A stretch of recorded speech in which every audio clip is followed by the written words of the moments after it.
Hi, so I am Jordan Archer Sizemore, daughter of Ron Archer Sizemore, for those who do not know. His birthday is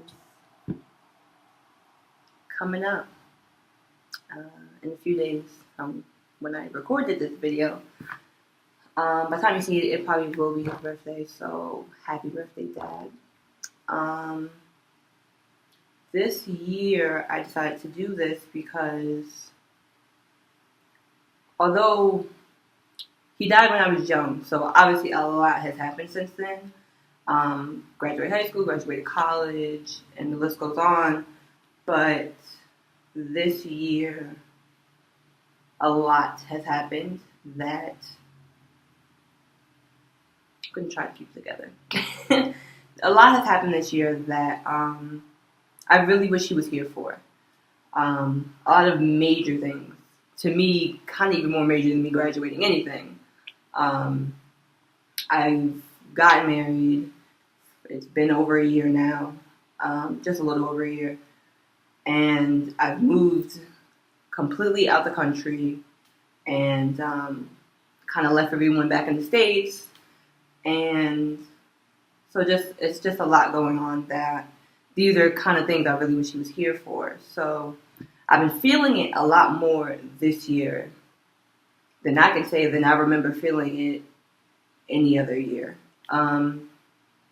So I really wanted to do this in order to kind of get a feel for what he was like to an adult person, because all of my memories are kind of chopped up. They're like, and they're very juvenile.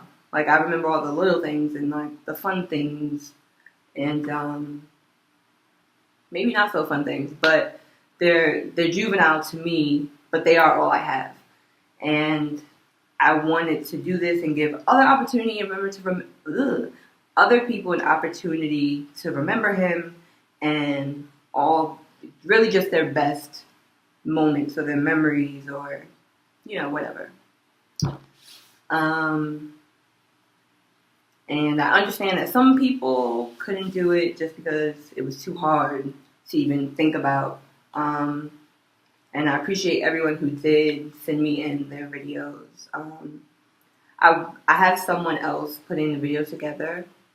And I tried not to watch the videos. I kind of wanted to watch it all in one piece, and then I thought about it, and I'm like, that might be a little too hard. So I did watch some of them, and I was boo-hooing. So thank God I watched some. But I guess I can try to name a few of my favorite memories, or even just memories that I just remember. I remember one Halloween, I wanted to be the Pink Power Ranger. That was back when Power Rangers were the shit. So I wanted to be the Pink Power Ranger, and I was at his house, and someone else must have been there because I'm pretty sure he was out. I don't know if it was my mom or I'm not sure, but I'm pretty sure he was out, so I didn't know he was home, and I was in the shower, and he puts on the Power Ranger mask, and he comes into the bathroom very quietly and scares the shit out of me. Like, the shit out of me. So that was one funny, not so funny at the time, but funny memory I have. I remember him traveling a lot, and he seemed to travel to like Japan a lot. So he would always come back with these really good candies and gums that I can like taste in my mouth now. They're so good. They were so good. So that was always fun to look forward to. And I used to do this thing a lot where I would write a note or like a letter, and I would put it in the envelope and everything, and I would hide it around the apartment, and then we would play like hot and cold, and he had to find the note, and it was always just like a cute note to him. So that was always fun. And I remember him making pancakes in a wok. Is that what it is, a wok? You know, the Asian pan is deep and wide that they always make like rice in. He used to make pancakes in that. So that was weird. And what else? I don't know. I just remember him just being the best. Like, even though him and mom weren't together for what I can remember, it was like never an issue. Like, if I wanted to go to my dad's house, it was like, I bet. Like, it was really no problem. It was just a matter of calling him and letting him know. And I just remember him being a great person, a great dad, and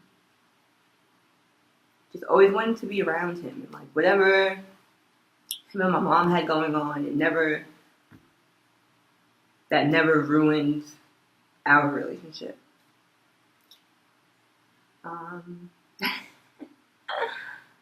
That's what I was going to keep together. But, you know, when big things are happening, I think is when I miss him the most. Because I just know, like, whatever it is, he would make it okay, or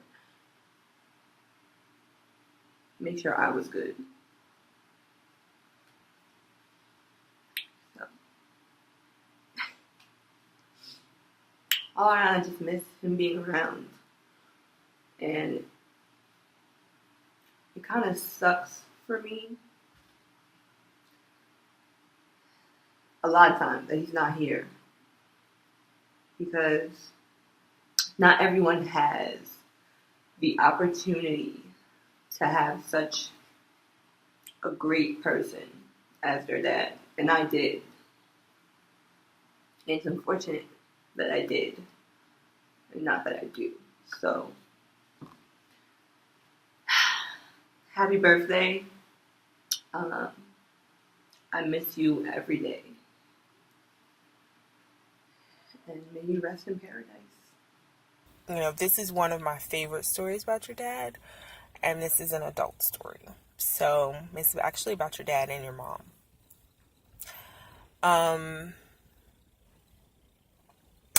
Your mom was the first woman that your dad really brought around the family. Like, you know, I'm with her. She's, you know, this is a person. This is my human.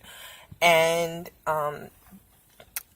you know, people in our family had kind of a different expectation. And I'm just going to keep it real. They had a different expectation of what they thought when they thought of him settling down or being with somebody, what they thought that was going to look like. And so, you know, because that relationship kind of came on the heels of him being in Antigua for 2 years, and he was dating this very beautiful girl, okay, let me go back.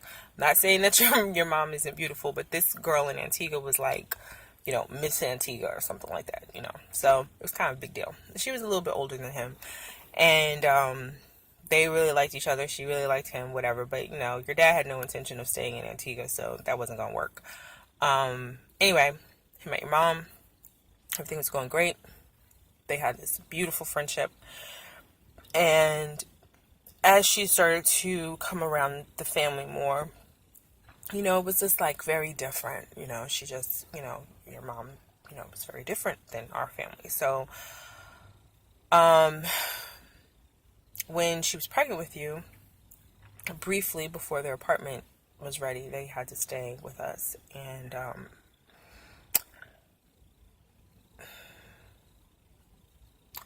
they had to stay with us. And, me and your mom didn't get along. And, you know, this tension was building between she and I. I mean, she's very pregnant with you, but this tension is building up.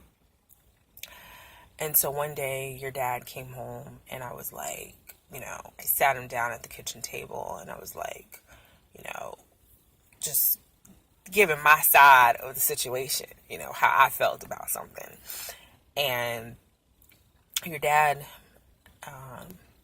and this is how, you know, I knew how much he loved your mom, in spite of everything they went through. But he told me, he said, that's my ace Boone Coon. That's my partner. I love her. No matter what happens, you know, I'm going to be with her. and you have to accept her. And he never really talked like that about a woman. He never talked like that about another woman after your mother. And he never talked like that about a woman before your mother. He loved her a lot. Their relationship wasn't perfect, but, you know, I know that my brother loved your mom a lot. And after that moment, you know, I really took a different approach with your mom.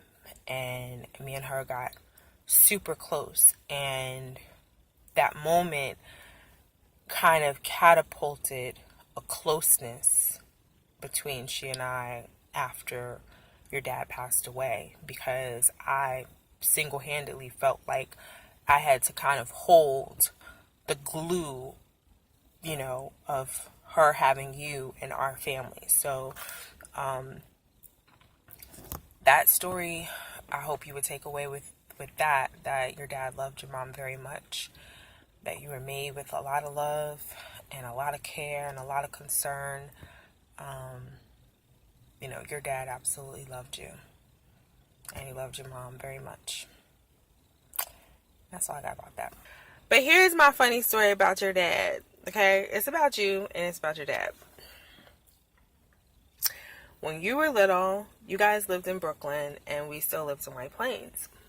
And we used to watch you. When I say we, me and your grandmother, we used to watch you quite a great deal. Your dad, you know, trusted us with you.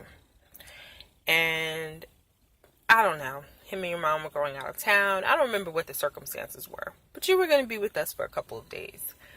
You got to realize you're their first child. They're in their early 20s, you know.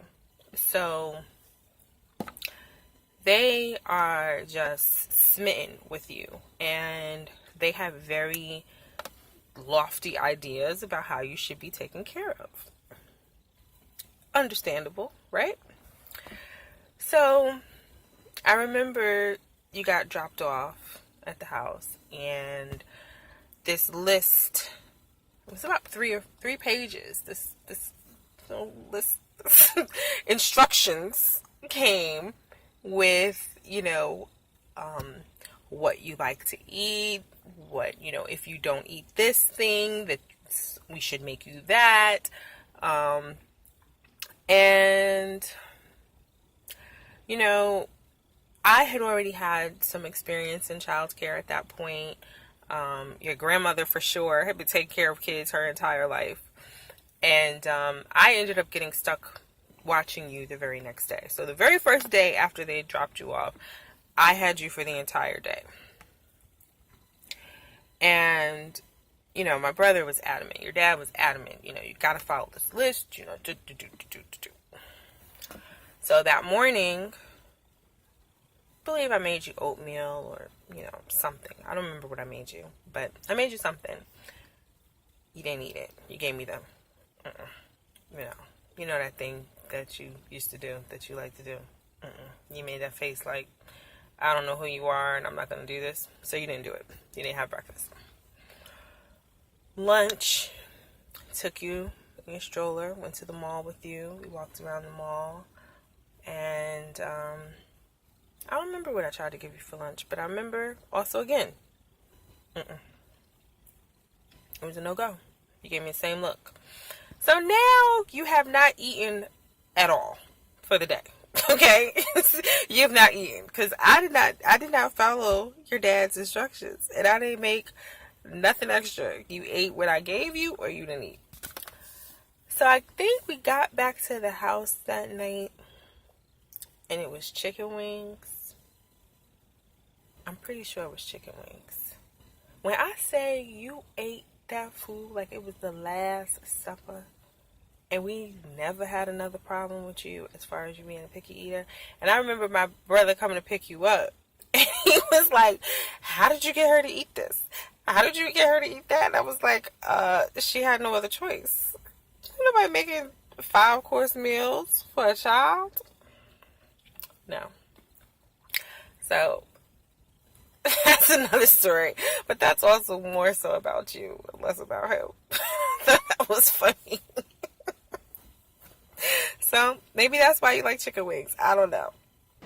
Your dad. your dad. Great guy. But, okay, let me tell my story.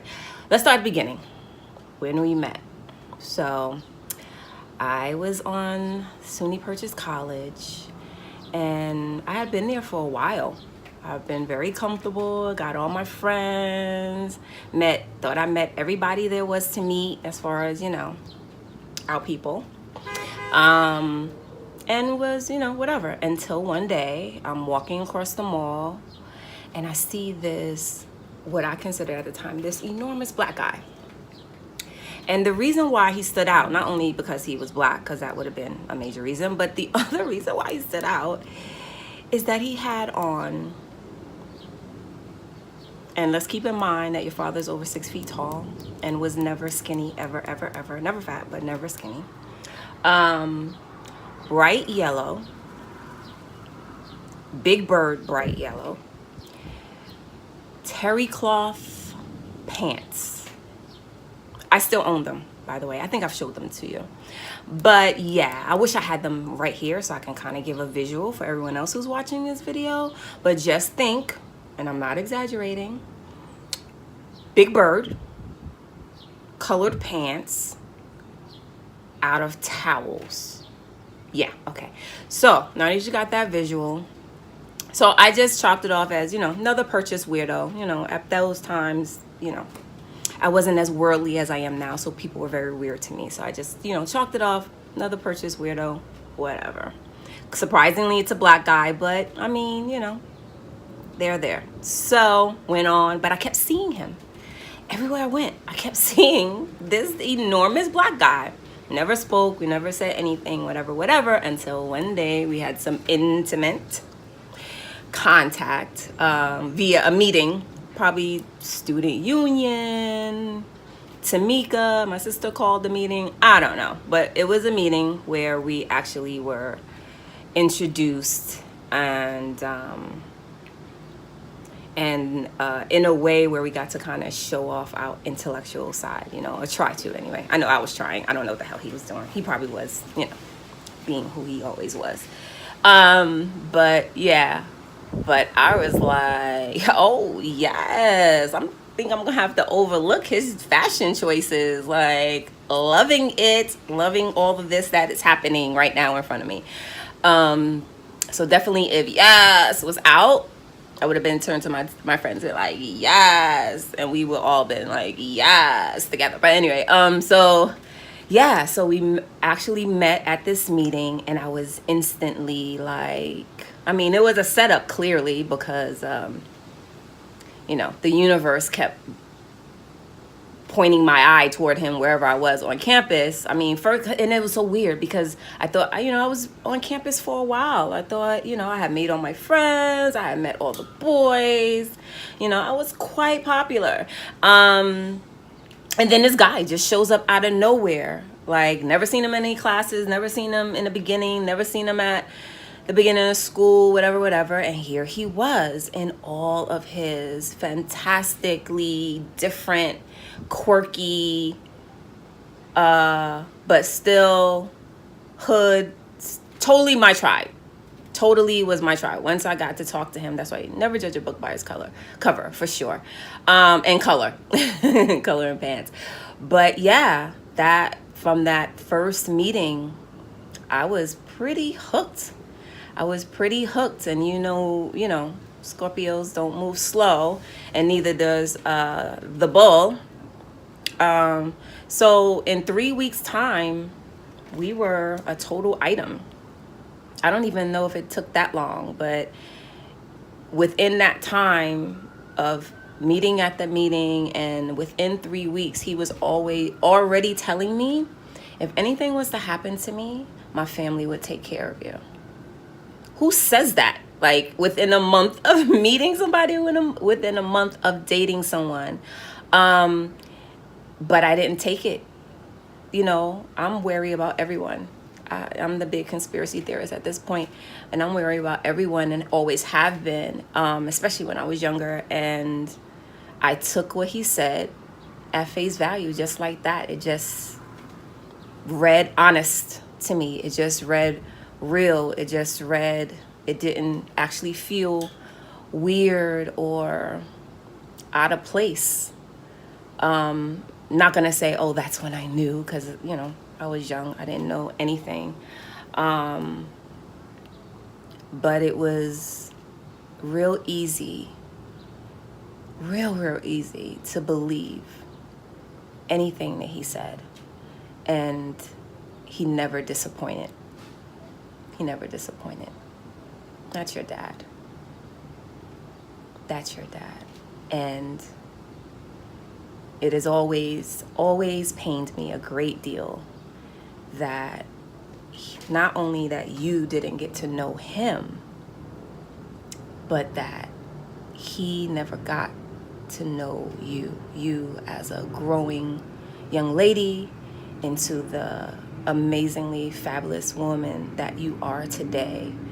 And although he wasn't physically a part of that growth,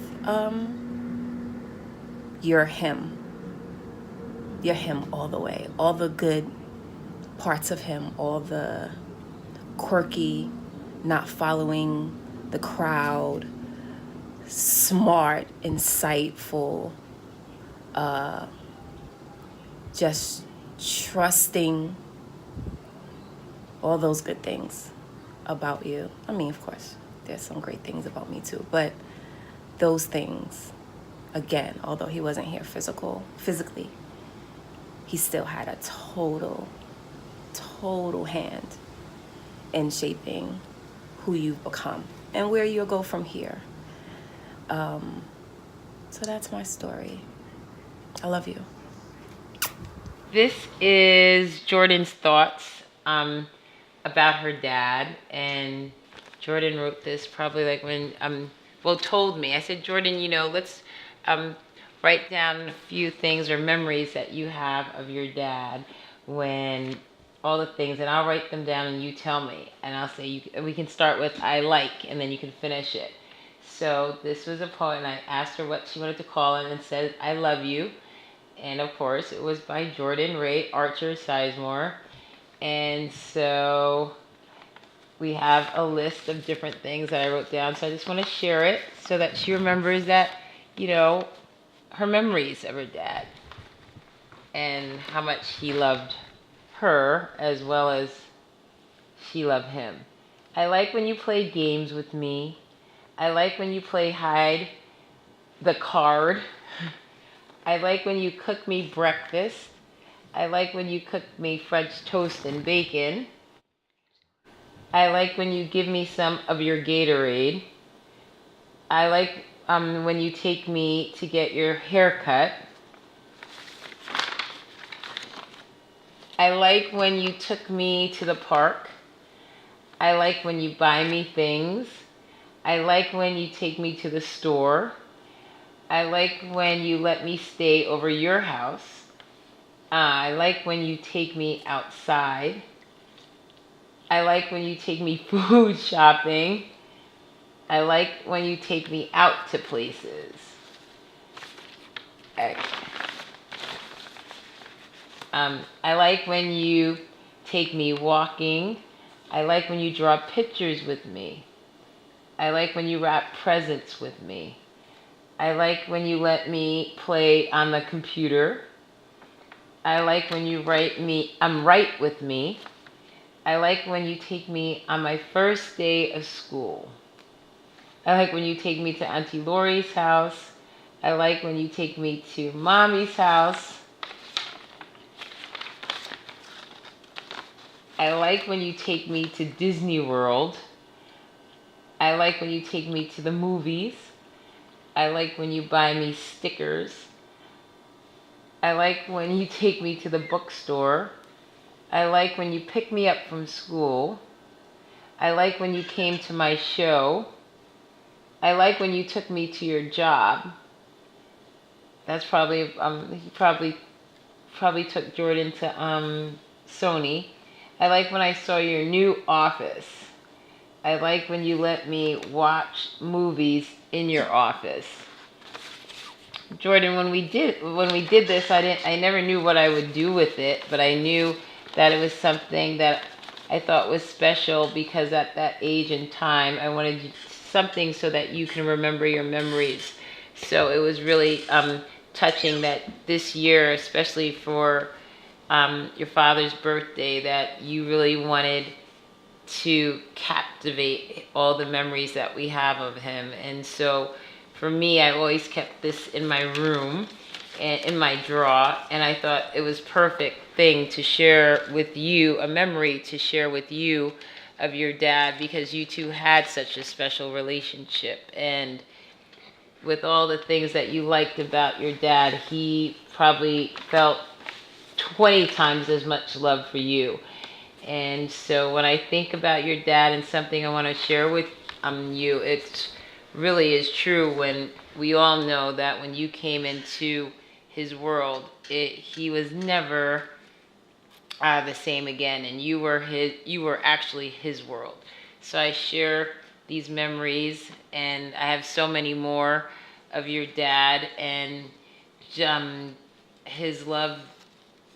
I really feel a special spirit over me and our friends today in who he was. And so this is just a snippet, and then anytime you want to hear more memories, I just know that he still shines above with all of us.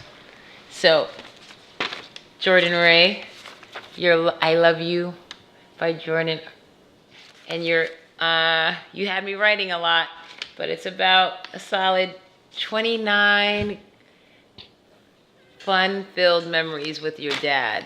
And so that's my memory. Love you. Hi, Jordan. It's Nicole Sharp. How are you? It is an honor to have an opportunity to say something about your dad. I loved him dearly. He was one of my best friends.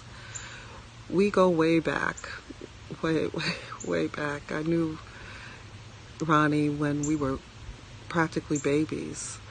I remember him well at my birthday party when I was 5. We got into some stuff and we had a good time though. But more importantly, he was such a loving and caring and giving man. He always had a great personality and energy and positive. Most of the time he was behind the camera taking pictures of everybody. He took a lot of pictures of us, which was great, and I have some of them, so I would love to share those with you. Your dad was really giving, very supportive. When I went away to college, he would drive the care packages my mom made for me up to college and just drop them off. And then he started coming out with the fellows and hanging out, and they would stay in my dorm. And but he always took care of me. He always took care of everybody he cared about. I set up, your grandma asked me to set up a foundation in his honor. So when he passed, as devastating as it was a privilege to establish the Ronnie Archer Sizemore Foundation. And I have those documents as well. I would love to send them to you. You come from a wonderful legacy, a wonderful man. And I'm sure, we haven't seen each other in years, but I'm sure his spirit, his energy, and his being thrives and lives within you.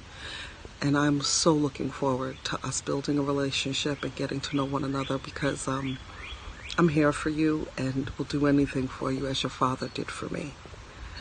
I hope all is well, and you take care. Much love, peace, and blessings. Ron was like the big huggy bear, like from the Touchy beginning. feely? Like, nah, from the beginning. Yeah, with the bullshit. He always had to do this shit. Like, It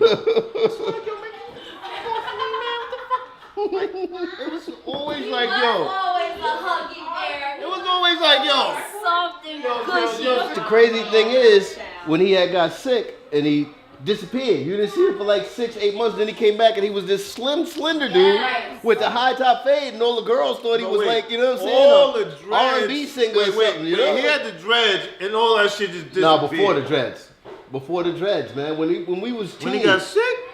That's the last time before he died. But the first time he got sick, it relapsed. You know, that's what happened. But the first time he got sick, he disappeared, and he wasn't fat no more.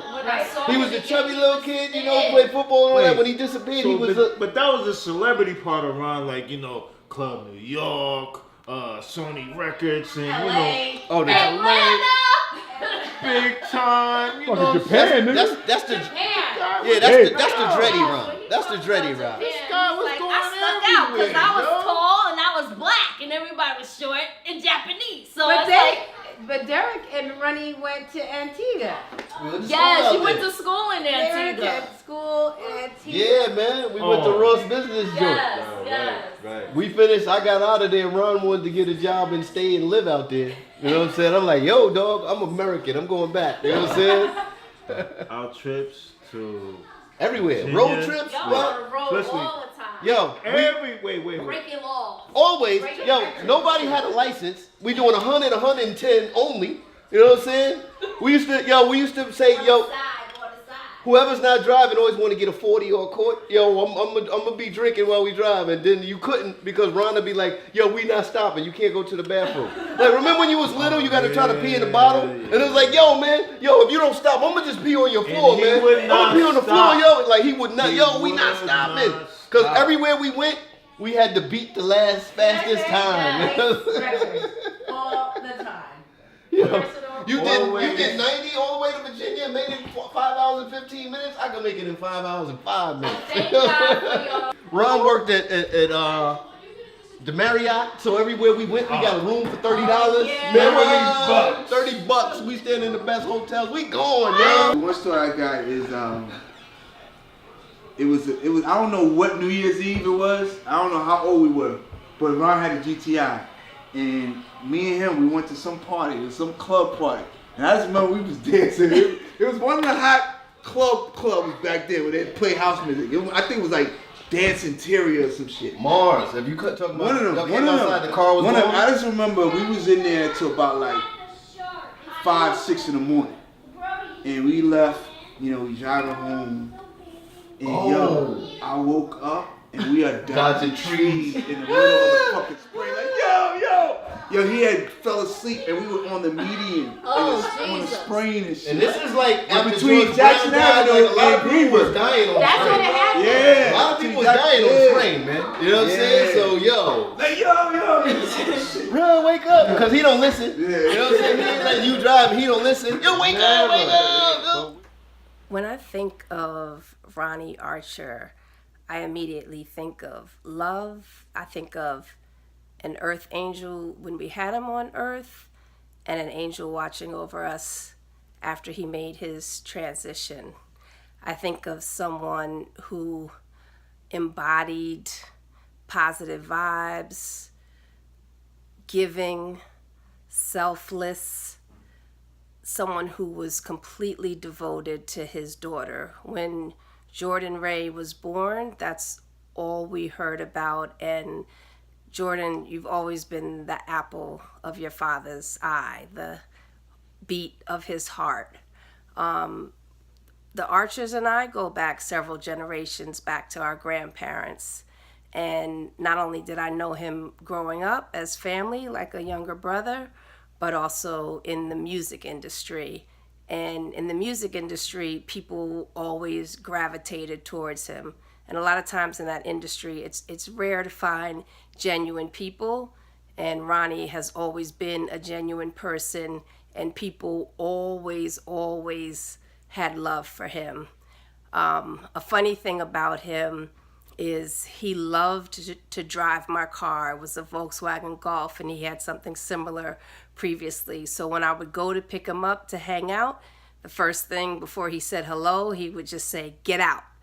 And I would have to switch to the passenger seat, and he would drive. And going down the Bronx River Parkway, as we hit the curves, he would accelerate, not decelerate. And he just would say, "Hug the curves, hug the curves." And now I cannot drive the Bronx River Parkway without accelerating on the curves and saying, "Hug the curves, hug the curves." But he is one of those people who did everything on his terms. Even when he got to the point when he was sick and he was tired of the treatment, and he said no more, and he was going to do it his way, how he wanted to do it, and we all had to respect that. I've never met a person like him before him, and I don't ever expect to meet someone like him again, because that truly is a one-of-a-kind, beautiful, brilliant, angelic, wonderful, warm soul. I still dream about him. I still speak out loud to him at times. I still feel his presence, and I feel blessed and honored to know him. And all of us who do know him and had that chance of a gift in our life of Ronald Archer Sizemore, we're all better for it.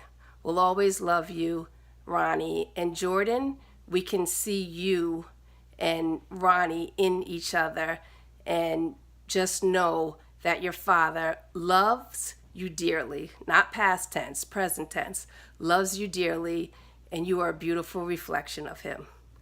Take care. Love you. Bye. This is John Dawson.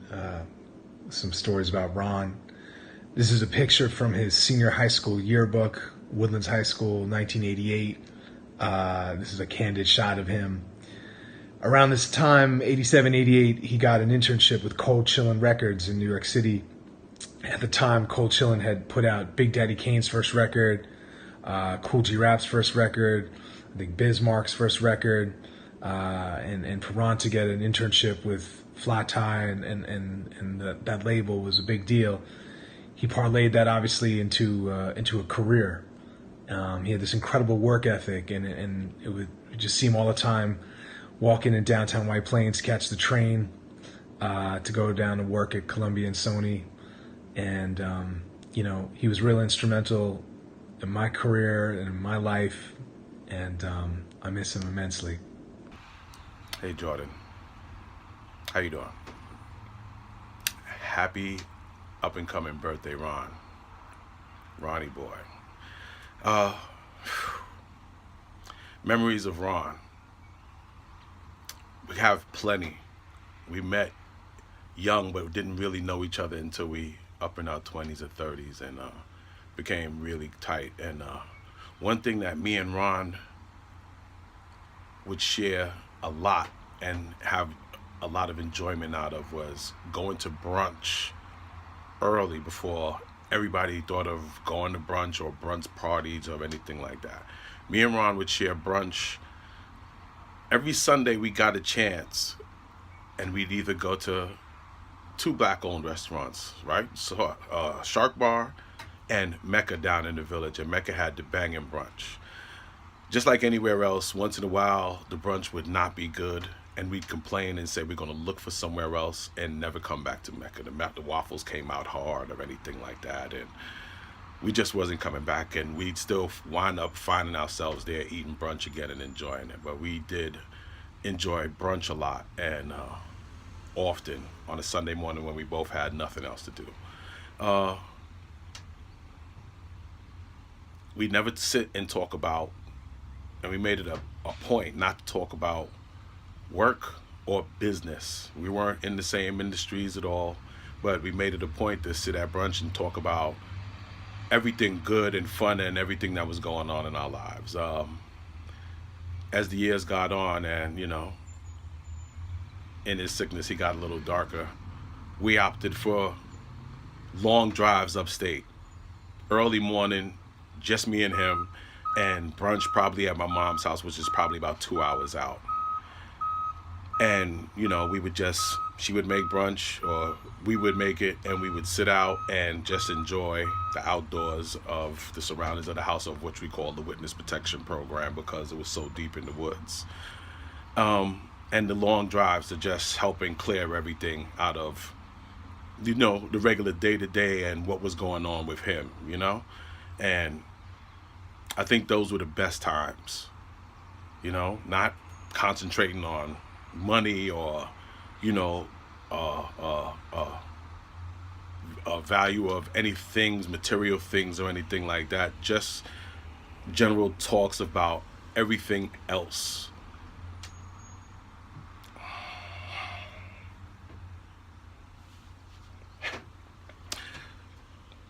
So, with that all being said, happy birthday, Ron. Love and miss you. Take care, Jordan. Hey ho, so it's Rashina here. Jordan wants me to tell a story. Don't know what to tell you. I can't listen. I feel like I talk enough about Ron to you and with you, and that you've probably known every story, that it's not even a story anymore. I'm not going to say there's not a day that goes by that I don't think of you. It's so cliche. But I think of you often, and you are very much a part of the way that I think, the way that I feel, the way that I do, the way that I, just experience life and living and just brotherhood. Probably the only straight man that I know that ain't trying to touch my butt. I will say that Ron was always there, and that what I just do, anytime I think of him, I just, roll my eyes, because you're just always doing something silly or saying something or just looking crazy. And, that's what I remember. And it's just, it's fond. No one thing really comes to mind other than the fondness, like the warmth of just having Ron Maurice Archer as your brother. Can't stay still. No matter where I lived in the world, he would always pop up on me and come and see me and be able to knock on the door and say, yo, what's up, to my man, and my man not think that there's anything going on, or just, that's Ron. Your death is ironic because your ass has probably never stood still ever. Did you sleep? Did you lay down? Just ever in your life. So that is just like a big old fat joke. And the fact that you are, well, your remains are by the train station, just told me, like, he ain't even gonna stay here. It's gonna go. So, happy birthday. I'll never forget you. Love you. Love you always. Memories are deep. Again, I know you want a story, but you're not getting one. Bye. Hi, Jordan. I've been thinking a long time about what to say to you about your dad. And whatever I say to you about him will never convey the true spirit that lived in your dad. He was an amazing, amazing person who I miss every day. When I first met him, we were in a restaurant in New York, and his backpack was stolen by some random guy. And I said to your dad, hey, I think that guy just stole your backpack. And he ran after him, got his backpack back, and we were fast friends from there on out. I didn't get to see your dad in person as often as I wanted to. He lived in New York, and I lived in Seattle. So we saw each other for work functions mostly when I was in New York. And that wasn't very often, but we were so close. We talked on the phone probably every day, multiple times a day. And he became one of my very best friends. He was so much fun to be around. I had more fun with him than I did probably with any person in my life at that point. He did crazy things, like we'd be walking down the street or walking down the hotel, walking down a hallway in a hotel, and he would just start doing flips down the hallway. He just was full of life and full of energy and full of amazing amazingness. He made me laugh. Every single time I talked to him, he made me laugh. And if I was ever feeling down, or if I was ever feeling unsure of myself, he was the person that I would call to talk to, because he could make things better. He could make me laugh. He could give really great advice. And he would tell me these crazy stories about things. I would call him and I'd say, "What are you doing?" "Oh, I just finished a Queen Latifah video shoot."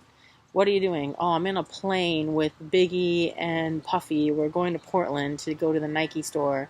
"What are you doing?" "I'm hanging out with Rosie Perez." He just loved life and loved everything about life. And he knew everyone. It didn't matter where we were in New York. He knew everyone. We'd be walking down the street. Everybody was saying hi to him. Everybody was giving him love.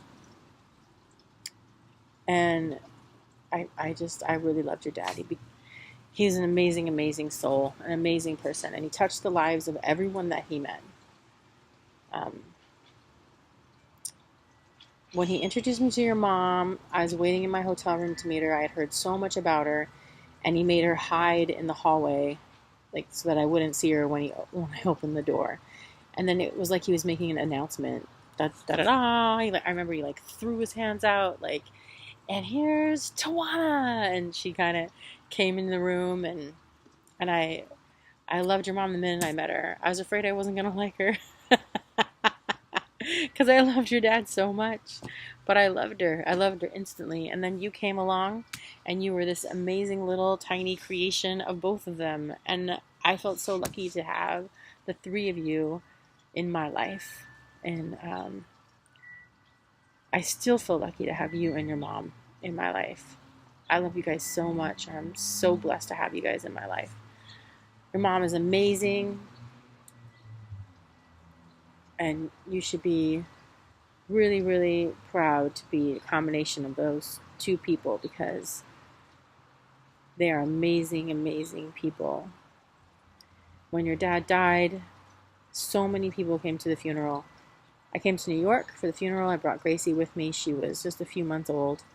And our taxi broke down on the way. It was like everything that could happen to stop us from getting there happened. And when we finally got there, there wasn't anywhere to sit in the church anymore. So we had to go to the basement of the church, where there was they were televising the service.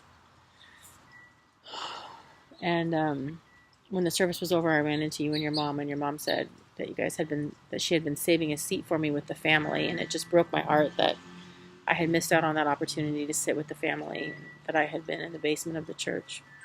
I was glad to be there, nonetheless. But it was an amazing tribute to your dad, how many people were there to support your family after he passed. I could go on and on about what an amazing person he was, and how much he loved people, how much he loved you, how much he loved your mom.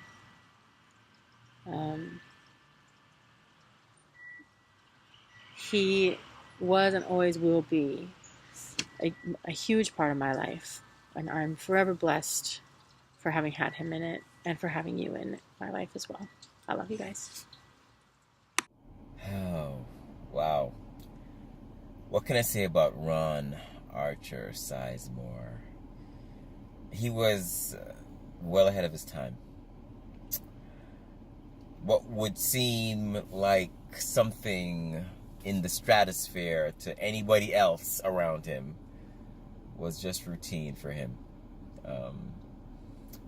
Ron moments, there's so many.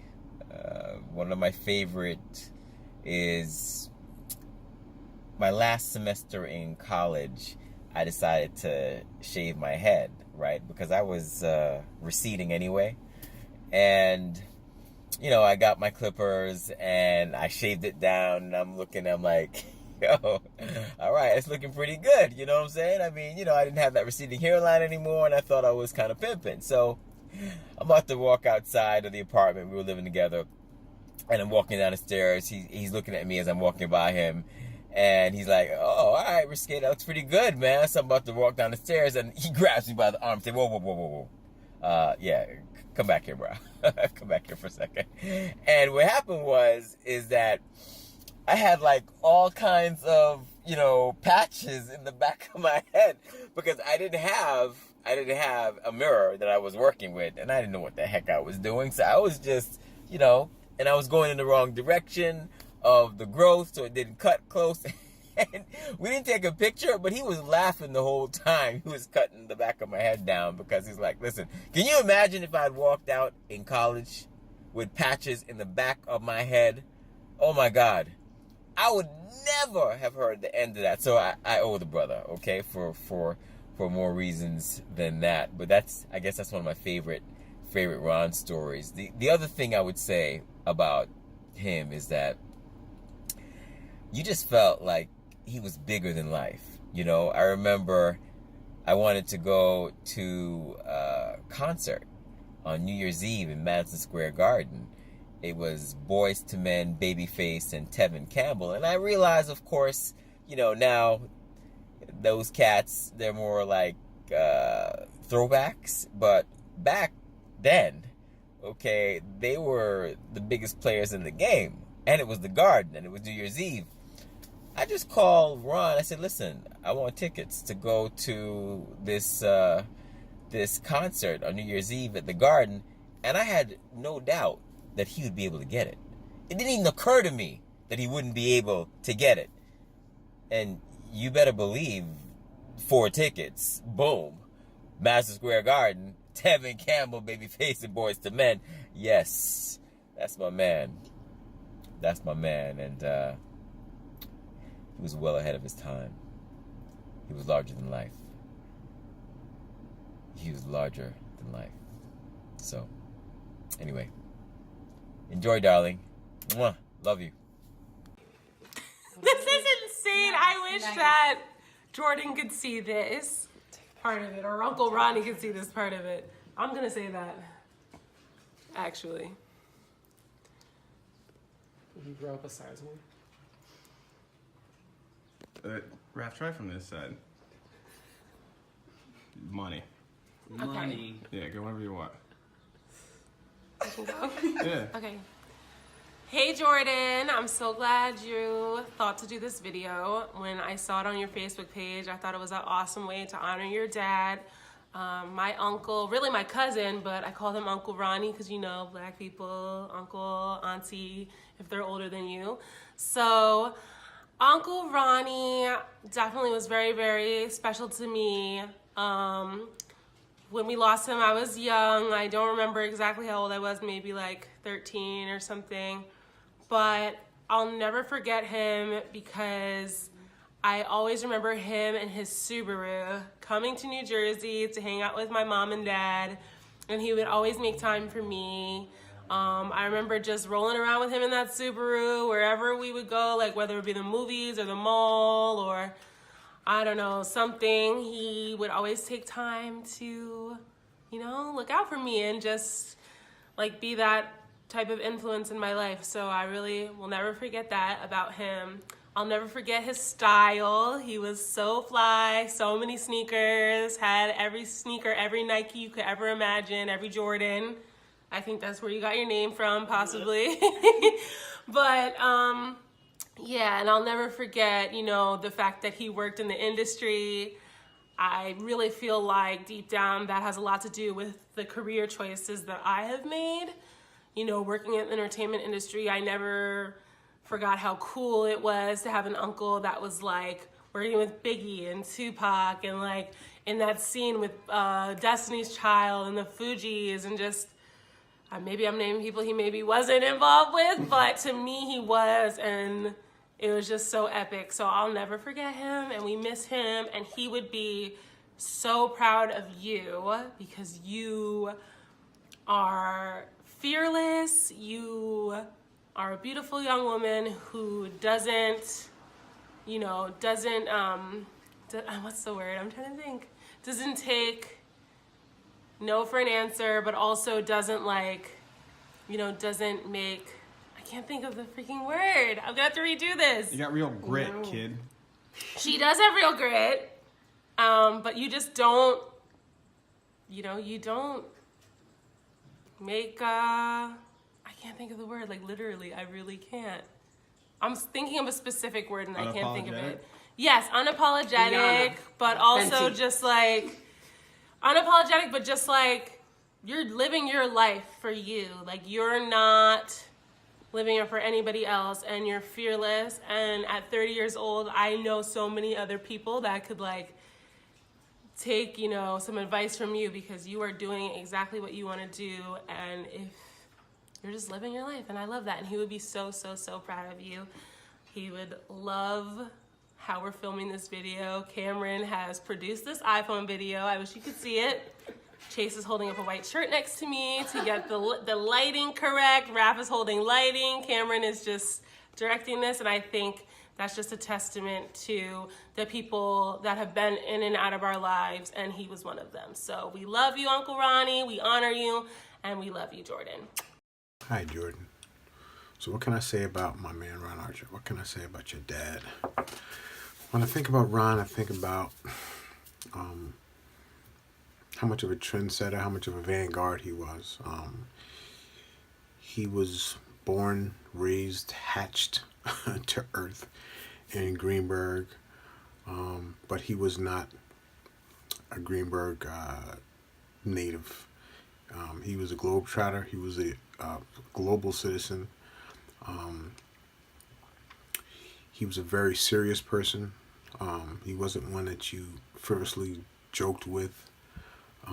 But he was fun, definitely fun, very thoughtful, not in a way of being considerate, but thought-provoking. You didn't come around Ron kind of willy-nilly. If you came to him with some kind of idea, music, art, any kind of idea that was industrious, you better have your stuff together. He was a person of a lot of love, but tough love. I remember Ron would give you advice. He'd give you advice once. And he had super high standards. He was in the music industry, as you know. And I remember people from around our way used to bring him all kind of music. And, of course, they wanted to get on and be in the music business and use him as a way to do that. And if your stuff was not up to par, he would let you know. He wouldn't pat your behind. He wouldn't lie to you. He wouldn't sell you a dream. He wouldn't string you along. And that's the kind of guy he was. You respected him for that. His standards made you up or establish your standards. Ron is definitely like family to me.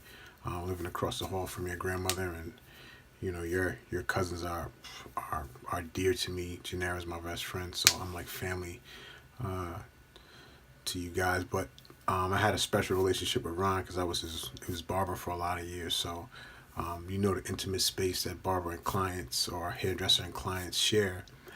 And I was lucky enough to have some great conversations with Ron, just mostly about exploring the world, exploring dreams, exploring things beyond your immediate surroundings, exploring things beyond your locale. And that's what he did. I remember he used to always tell me, listen, man, you got to come to LA. You got to come to LA. He would never say why, right? So he would never sell you on the idea, but he would give you the impetus to say, hey, come on out to LA, hang out with me. And that was his way of saying, hey, man, come, get out of your immediate surrounding. Reach for more, strive for more. Guy was just brilliant, lovable. But again, when I think about Ron, I think about how serious he was. Not in a very overt way. He wasn't mean, but he was a very, very serious person about the things that he endeavored, and very serious about life. You came along toward the end of his life. Unfortunately, you didn't have the time that we all wish you would have had with this this great man because he was your father, and he was a special man. But he lived his life, and you definitely enhanced his life. You made his life that much better, and really miss this guy. I really miss Ron. I look at pictures of him, and the video montage that my brother did, and he just still, his essence is still here. His essence still commands a lot of respect. He's adored. He's lauded by us now, and we really miss him. So I hope this video gives you just a little perspective on your dad. I know you've got a lot of videos and a lot of different perspectives. I hope this adds to a little bit more color to that, adds a little bit more depth and dynamics to your dad, because he was definitely a special one. So on his birthday, we want to remember him. Just thanking God that we were able to be, spend time and be touched and motivated and chastised sometimes, and mentored and directed and counseled by that great man in life and in our endeavors. So happy birthday, Ron. We miss you. Okay, I'll go first. So, hey Jordan, what's up? So I feel like I've had a lot of, I don't really remember too much of Uncle Ronnie, but I always remember looking at, hiding and just kind of looking in the background, giving him the side eye for some reason, I don't know. Just always wondering what he was doing, I'm always being with you and being with others and just being super social. And I was always kind of just envious of that a little bit. And I just remember that. I feel like he was really an awesome guy, an awesome dad to you, and an amazing husband to Antoine. Amazing husband to Antoine. So, what? What'd you say? They weren't married. Start over, buddy. We know what they were. But we know what they were. We knew what they were. It was a beautiful relationship. It was a beautiful relationship. Just, you go. I just remember him being completely one of the coolest people I'd ever met. Granted, I was 13, but he was incredibly cool, always calm, completely.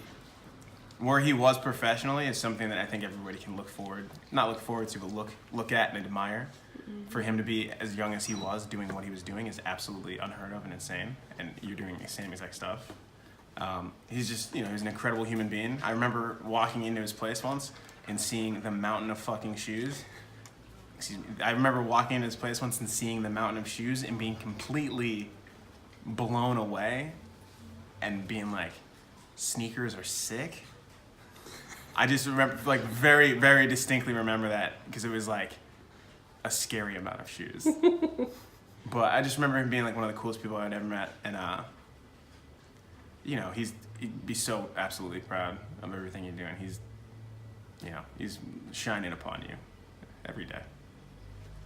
Yay! Dude never did majority of the shit that we did. The drinking and smoking? Yeah. But yo, that's what I didn't get.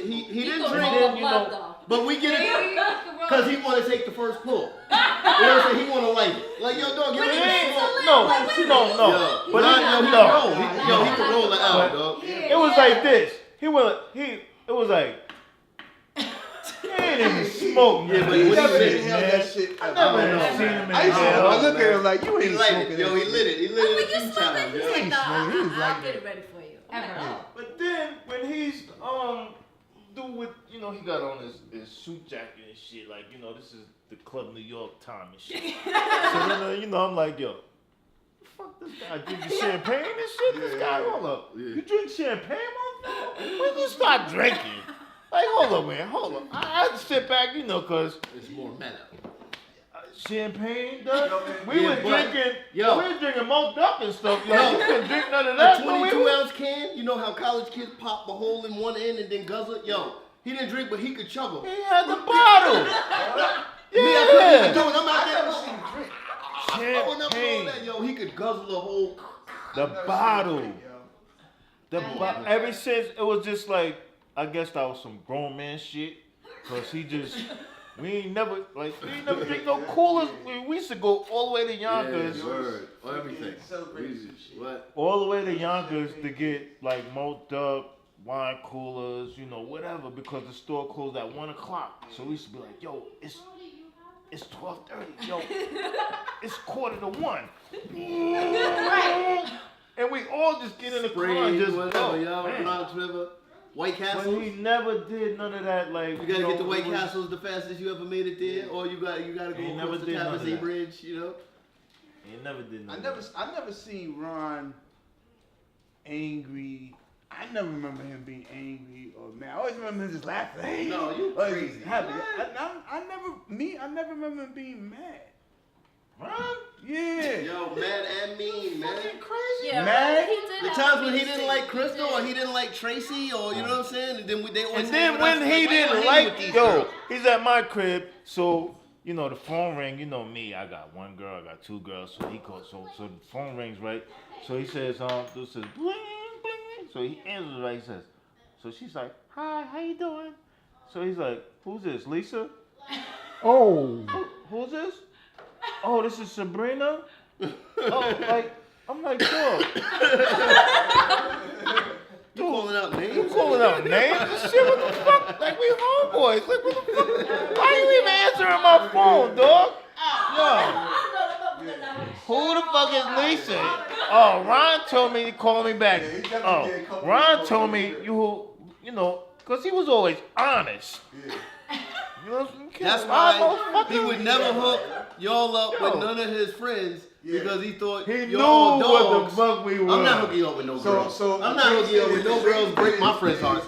You know what I'm saying? It's like, yo, but I'm your boy. I want to hook it up with somebody he was working with. Oh, he didn't like that. Not like that. Oh no. He don't like that. Because you dirt. She's working with him directly. We brothers, but you dirt. You know what I'm saying? You don't want no girls. We never really had a conversation about it. Because I remember just first being like, yo, hook me up. And I knew that was never going to happen. But, somehow we want to become friends and post it, whatever. No, they were his friends. I remember we had a blow up where me and that girl had a crazy, crazy argument. And ironically, that shit was right when Biggie got killed. And I remember Ron was like, yo, man, you bugging. And I remember I was bugging because we was drunk, too. We was drunk, like, Moet sponsored the party, so it was 20-ounce bottles. So everybody had a bottle, just drinking it by themselves. So we was all in there drunk. And I'll never forget, Ron pulled me aside like, yo, you're fucking bugging, yo. You bugging off of this girl? Like, even though she worked with me, it was like I wasn't making a scene, but I was out of my character. Right. I remember. And right a second later, the alarm went off, and that's when the whole shit happened with, the whole Biggie shit or whatever. But like, the Biggie guy... and them had just left. Biggie and them left, and then we started arguing. And then the alarm went off. And I just remember him pulling me aside like, yo, he had to check me, like, yo, and I was looking at him like, yo, you right, I'm fucking wild. We took him to Louisiana to my family reunion once. You know what I'm saying? I think when my mom's moved to Louisiana back when Kayvon was little. Me and Ron helped her move, and then she flew us back and all that. And my family, every time we go down there, they always be asking, where's your cousin from New York? When he coming back? You know what I'm saying? My mother's side, my tight cousins. This is like... You're welcome. Yeah. That's the type of person that he was. Like, he was a good guy where, like, He's helpful, He always wanted to fix some shit. Yeah, yo, you guys. Always take some shit apart. It was apart. always you guys gotta stop doing this. When he had the Volkswagen, he breaking hose, and we go to New Jersey, the Volkswagen, like, yo, what we doing here? Yo, I got a leak in my hose. Yeah, let's go to the gas station. And this motherfucker, I got a screwdriver. I want to try to change it myself.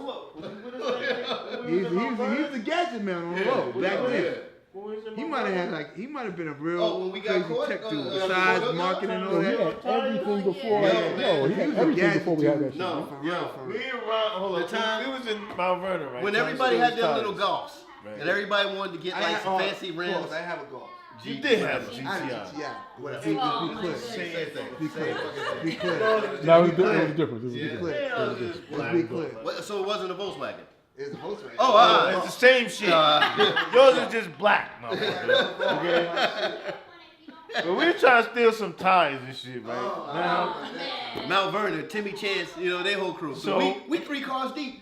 We already over the fence. We throwing the tires over, whatever. Everything happened from the block. We there and then like, yo, I know where to get some parts. My cousin and them go to this junkyard. So we think it's the junkyard. You don't realize that technically you're stealing. Right. So we go there, and me, Ron, Timmy, and the Portchester dude, not the Portchester, was he? Or Mount Vernon? Portchester. We in there, we doing the thing. The other 3 cars are down the street, and then my man, Antoine, doing a neighborhood call. And the cop is going to check some chick that he know. He don't even know nothing's going on, but he hears somebody going, ooh, ooh. So he click on the spotlight. And when he shined the spotlight, we in the junkyard like, oh shit, oh. And I think they saw me because I was between the cars. I couldn't really duck down, so I kind of leaped over. And the lights going off. I'm like a roach. He can't see me. So he get out the car. And I say, yo, Ron would have died that night. Lucky he was a black cop because he was scared. He coming in the junkyard. He don't know what's going on. He's coming to get me. And he got his gun out. And then Ron thought he was coming to get him. And Ron's like hiding down there somewhere. Under the and then car. he just pop up with his hand up.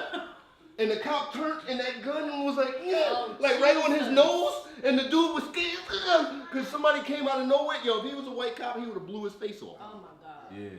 I saw that and I was like, You almost died a listen, few times. no, I said, yo, oh shit. God been over us the whole. He called for backup. Other cops like, came in there and they treated me all nice. Excuse me, sir, get down. You know, we got to lay you on the ground. And you know, I'm like, all right, thank you. Thank you. And as I'm on the ground, all of a sudden I hear this big boom. They had slam run. He was like, oh, dust is flying.